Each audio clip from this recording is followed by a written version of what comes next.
মনে রাখতে হবে, আমরা যদি রাজনৈতিকভাবে দুর্বল থাকি তাহলে বারবার সব বিপদ চলে আসবে।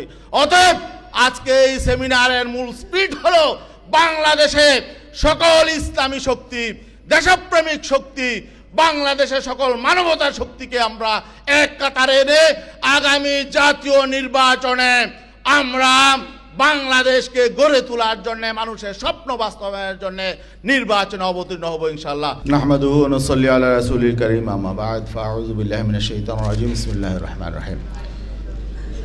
জাতীয় উলামা মাশায়েখ আইম্মা পরিষদ কর্তৃক আয়োজিত আজকের এই জাতীয় সেমিনারের সংগ্রামী সভাপতি, আজকের মঞ্চে উপস্থিত বাংলাদেশের প্রধান প্রধান ইসলামী সংগঠনগুলোর শীর্ষ নেতৃবৃন্দ, বিশেষ করে ইসলামী আন্দোলন বাংলাদেশের মোহতারাম আমির হযরত পীর শাহ হুজুর চরমনাই, বাংলাদেশ জামাতে ইসলামীর মোহতারাম আমির জনাব ডাক্তার শফিকুর রহমান, বাংলাদেশ খেলাফত মজলিসের সম্মানিত আমির আল্লামা মামুনুল হক সহ অন্যান্য দলের শীর্ষস্থানীয় নেতৃবৃন্দ,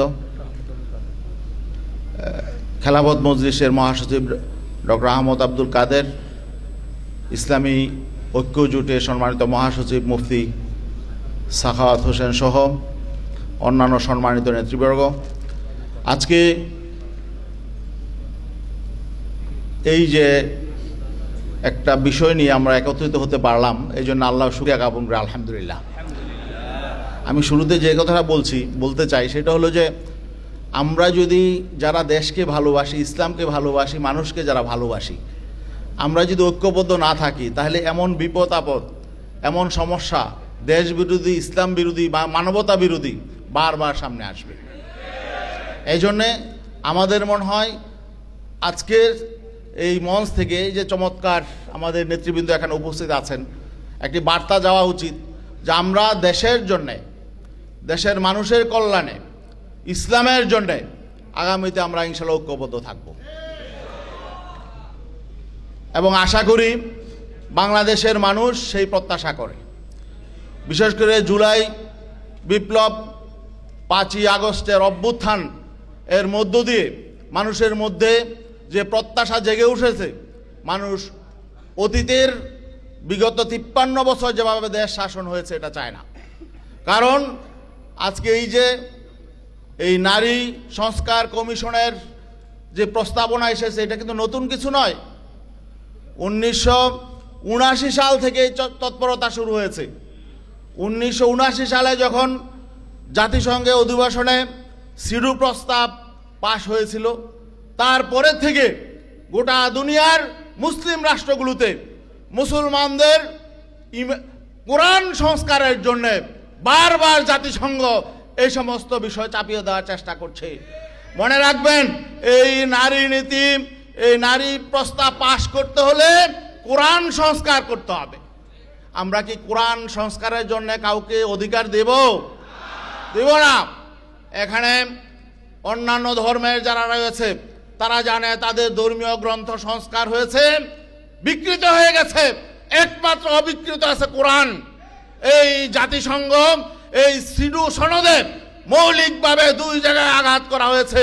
কোরআনে আল্লাহ স্পষ্টভাবে উত্তরাধিকার কিভাবে বণ্টিত হবে কোরআনে স্পষ্ট নির্দেশনা আছে, এতে হাত দেওয়ার অধিকার কারো নাই। বৈবাহিক মানুষের মধ্যে পরিবার কিভাবে গঠন হবে সেই বৈবাহিক বিষয়ে স্পষ্ট কোরআনের নির্দেশনা আছে, পারিবারিক নির্দেশনা আছে। এই দুটো বিষয়ে এখানে কারো সংস্কারের অধিকার নেই। আজকে বারবার বাংলাদেশে এই বিষয়টা আসছে। 1984 সালে বাংলাদেশ সরকার সিডু সনদে স্বাক্ষর করেছে, আপত্তি কয়েকটা জায়গায় আপত্তি দিয়ে। তারপরে 1997-তে আওয়ামী লীগ সরকার কিছু আপত্তি আবার সেখান থেকে তুলে নিয়েছে এবং 2011 সালে গোটা সিডু সনদকে অ্যাকসেপ্ট করার জন্য আওয়ামী লীগ সরকার এমন একটি নারী নীতিমালা তারা নতুন করে নিয়ে এসেছিল। আমাদের আন্দোলনের মুখে ইসলামপন্থী এবং দেশপ্রেমিক প্রকৃতপক্ষে যারা নারীর মুক্তি চায়, স্বাধীনতা চায়, তাদের আন্দোলনের মুখে 2001 সালে আওয়ামী লীগ পিছিয়ে গেছে, তারা ব্যর্থ হয়েছে। কিন্তু এই সরকার আবার তথাকথিত নারী কমিশন, সংস্কার কমিশন গঠন করে সেই জাতিসংঘের সিডু সনদকে আবার সামনে নিয়ে এসেছে। এবং তারা সিডু সনদের যেই আপত্তি ছিল বিগত দিনে, এই দুটোকে আবার উঠিয়ে দিয়ে নতুন করে আবার এই কোরআন সংস্কারের উদ্যোগ নিয়েছে। আমাদের জীবন যেতে পারে, আমরা কি কোরআনের বিধানে হাত দেওয়ার জন্য কাউকে সুযোগ দিব না ইনশাআল্লাহ। মনে রাখতে হবে, আমরা যদি রাজনৈতিকভাবে দুর্বল থাকি তাহলে বারবার সব বিপদ চলে আসবে। অতএব আজকে এই সেমিনারের মূল স্পিরিট হলো বাংলাদেশে সকল ইসলামী শক্তি, দেশপ্রেমিক শক্তি, বাংলাদেশের সকল মানবতার শক্তিকে আমরা এক কাতারে এনে আগামী জাতীয় নির্বাচনে আমরা বাংলাদেশকে গড়ে তোলার জন্য, মানুষের স্বপ্ন বাস্তবায়নের জন্য নির্বাচনে অবতীর্ণ হব ইনশাআল্লাহ। সালামু আলাইকুম।